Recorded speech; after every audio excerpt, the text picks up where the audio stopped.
आप सबका मैं तहे दिल से हार्दिक अभिनंदन और स्वागत करता हूं। आज आम जन विकास समिति के सहयोग से आज हमारे इस दामनवास कस्बे को बंद का जो आयोजन रखा गया, उसमें जिन व्यापारी लोगों ने हमारा सहयोग दिया, उनका भी मैं तहे दिल से हार्दिक अभिनंदन और स्वागत करता हूं। मेरे प्यारे नौजवान साथियों, मैं एक विद्यार्थी रहा हूं। मैं परीक्षा देने के लिए हिंदुस्तान के कोने कोने में गया, तो वहां जाके हमारे साथ बहुत सारे लड़के रहते थे। जब हम अपना परिचय देते थे कि मैं साहब सवाई माधोपुर जिले के बामनवास तहसील से हूं, तो हिंदुस्तान के कोने कोने में इस बामनवास तहसील को जाना जाता है। लेकिन हमारे कई युवा साथी आज उच्च पदों पर कार्यरत रहकर भारतीय प्रशासनिक सेवा में काम कर रहे हैं और हमारा क्षेत्र का नाम रोशन ऊंचा कर रहे हैं। लेकिन जब हकीकत और धरातल को देखा जाए तो हमारा ये बामनवास क्षेत्र काफी पिछड़ा हुआ है। इसका जिम्मेदार कौन, इसके लिए सोचने और विचार करने का विषय है। ये बेड़ा हमारे नौजवान साथियों ने उठाया, एक आमजन विकास समिति बनाकर इस एक जागरूकता का काम हमारे बीच में किया जा रहा है। एक सराहनीय कदम है।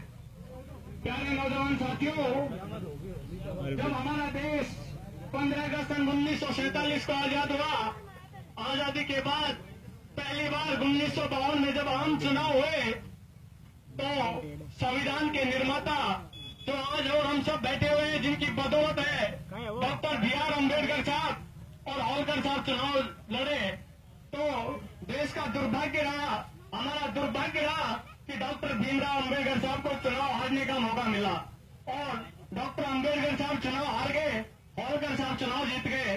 चुनाव जीतने के बाद होलकर साहब डॉक्टर भीमराव अम्बेडकर से मिलने के लिए आए, तो डॉक्टर भीमराव अम्बेडकर साहब ने उनका आदर सत्कार किया, बिठाया, चाय पानी पिलाई। तो होलकर साहब ने डॉक्टर भीमराव अम्बेडकर साहब से कहा कि मैं अपने आप को बड़ा खुशी महसूस कर रहा हूं कि मैं चुनाव जीत गया हूं, मुझे अंदर से खुशी हो रही है। दोनों के बीच में आपसी बातचीत हो रही थी।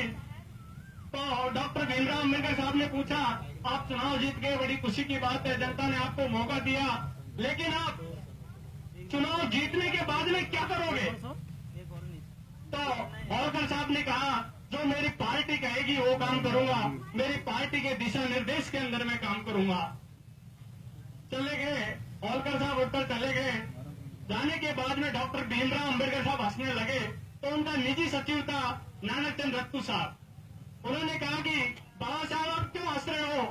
तो उन्होंने कहा, जिस समाज ने जिन उम्मीदों और जिन विश्वास से होलकर साहब को चुनाव जिताया, और ये आज जिसको समाज का प्रतिनिधित्व करना चाहिए, ये पार्टी की नाजायज औलाद बन गया, तो भाइयों यही हाल हमारे साथ हो रहा है। हम वोट देते हैं, लेकिन जो हमारे नेता है वो पार्टी की नाजायज औलाद बन गए।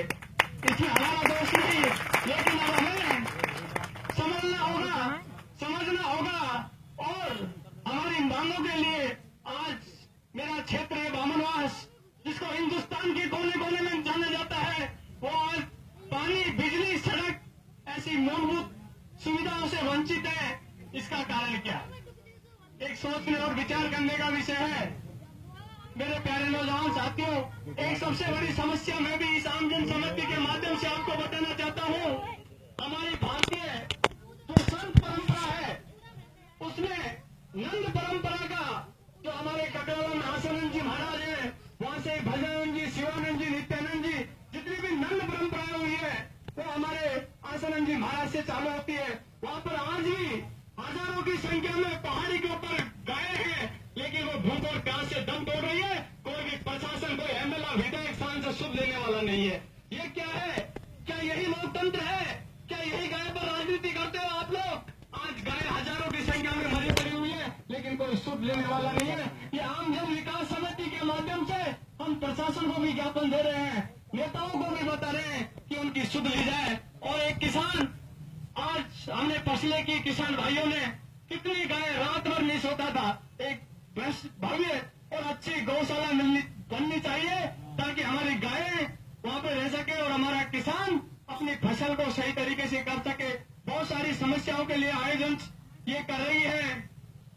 हमारी आमजन विकास समिति मैं बामनवास के सभी लोगों से 3600 कौमों से कहना चाहूंगा लोगों से कि इसमें सहयोग करें और विकास में ये कोई राजनीतिक मंच नहीं, ये एक विकास का संगठन है। जब तक एक बच्चा रोता नहीं है छोटा सा, उसकी माँ दूध नहीं पिलाती, जब तक हम अपनी मांग नहीं मानेंगे तब तक ये नेताओं की नींद नहीं खुलेगी। तो आज हमने ये वीडियो उठाया मेरे नौजवान साथियों ने, उनका मैं दिल से अभिनंदन और स्वागत करना चाहता हूँ कि एक अच्छी पहल हमारे इस बामनवास के लिए, कि जिस बामनवास का नाम हिंदुस्तान के कोने कोने में है और यहाँ की हालत देखो, गंदगी के ढेर लगे हुए हैं, पीने के लिए बस स्टैंड में पानी नहीं है। इससे बड़ा दुर्भाग्य की आवश्यकता है मेरी बामनवास के लिए, लेकिन उन नेताओं की नींद नहीं खुल रही कि मेरा बामनवास कितना पिछड़ा हुआ है। आज देश को आजाद हुए 66 साल हो गए, लेकिन आज मेरा बामनवास का चाहे कोई सा भी गांव देखो वो आजाद नहीं है। आज भी हम उन लोगों के बंधे हुए हैं। आज हमारी आमजन विकास समिति उस पराधीनता की जंजीर को तोड़ने का पूरा प्रयास करेगी। आपको विश्वास दिलाना चाहता हूं कि हम जो लोग बंधे हुए हैं उनको बताएंगे कि बंधने से काम नहीं चलेगा, विकास चाहिए, विकास चाहिए। मेरे प्यारे नौजवान साथियों, विगत इस मंच के माध्यम से कहना चाहूंगा उन राजनेताओं की उदासीनता को। विगत 1-1.5 साल पहले मैं गुर्जर समाज से बिलोंग करता हूं भाइयों, और इस बामनवास तहसील में राजस्थान में गुर्जर समाज का सुप्रीम कोर्ट केंद्र को माना जाता है और हाई कोर्ट हमारे खेली को माना जाता है।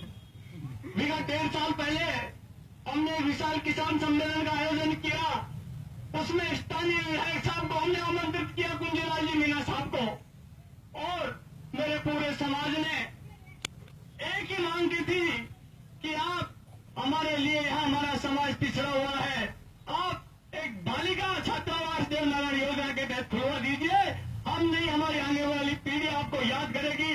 लेकिन आज तक उस विधायक ने अपनी लेटर पैड पर लिख करके रिकमेंडन संबंधित विभाग को नहीं दिया। इससे बड़ी उदासीनता क्या हो सकती है?